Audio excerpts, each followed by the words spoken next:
I'm Rhea. I'm currently self-employed, and I want to talk about kind of, when I reflect on that journey, there was kind of 4 phases that I went through that, if I really think about it, it's like, okay, how did I get here?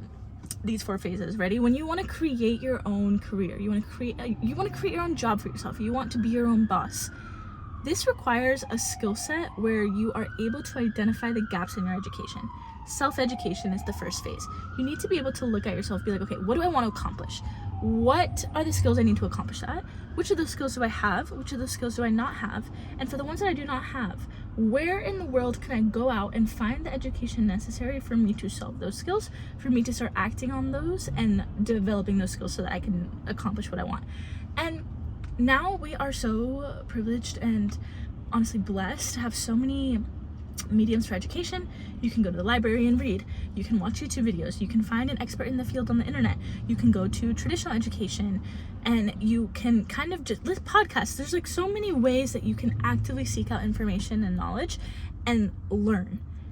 This first era of like taking agency over my education, being like, okay, I'm not just gonna follow one single major and just like do what the system is telling me to do.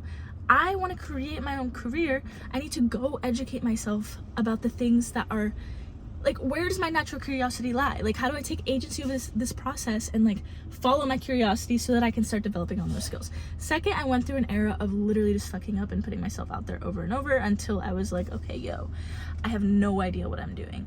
This was me just like having an idea, making something out of it, pursuing a creative project, pitching a business idea, starting a small business, but taking a risk on myself and just learning, like knowing in my heart, like, okay, you're gonna have to collect some L's on the way. Let's just start. Let's just do things. Doing things will create momentum, and just a phase of self-experimentation. So self-education, self-experimentation. Then I reached a third era where I was like, all right, I clearly don't know what I'm doing. I need to go learn from a mentor. I need to learn from an entrepreneur ahead of me.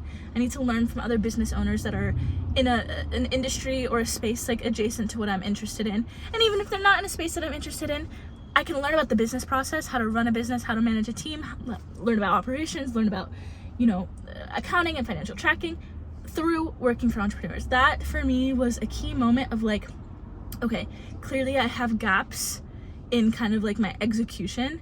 Where can I go learn that? I'm no longer in like a self-education book phase. I'm in a like, I need to go out and do the thing, but I like need a mentor. I need like guidance in some way. That really, really helped me. And then after that comes the self-advocation era. When I like put things into structures, it's funny for my mind, but it is really these kind of like 4 containers or phases that I went through. Self-advocation is probably one of the most important parts of this journey for me, because if you want to be self-employed, if you want to be a founder or an artist, you have to be able to advocate for yourself. You have to be able to communicate your skill sets effectively.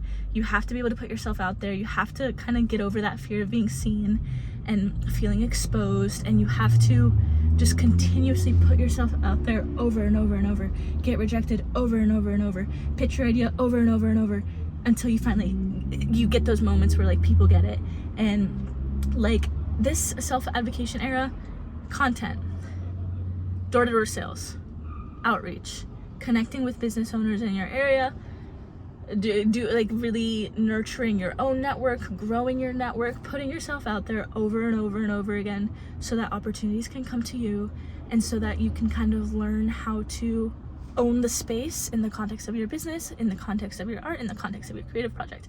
And all of these kind of like little eras were fruitful, and like they're kind of symbiotically supporting each other, right? Because at the end of the day, like, we're all building our life's work.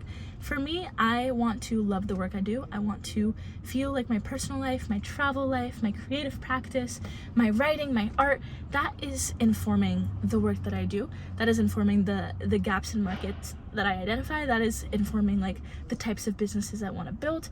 That is informing my relationships, and like my relationships in the business world, but also like my relationships in my personal life. And I do believe in this concept of life's work, and I believe that life's work evolves and changes over time. And I feel very grateful to be at a phase of my journey where like I'm not fully there. I still have a lot of like freelance things and like things that I'm not fully in control of, but I do feel grateful to kind of like love what I do. And I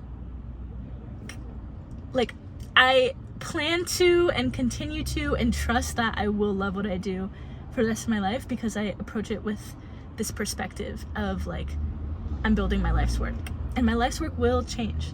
But yeah, anyways, that's kind of my experience. This is what I have been thinking about in terms of like how I kind of navigated my self-employment journey.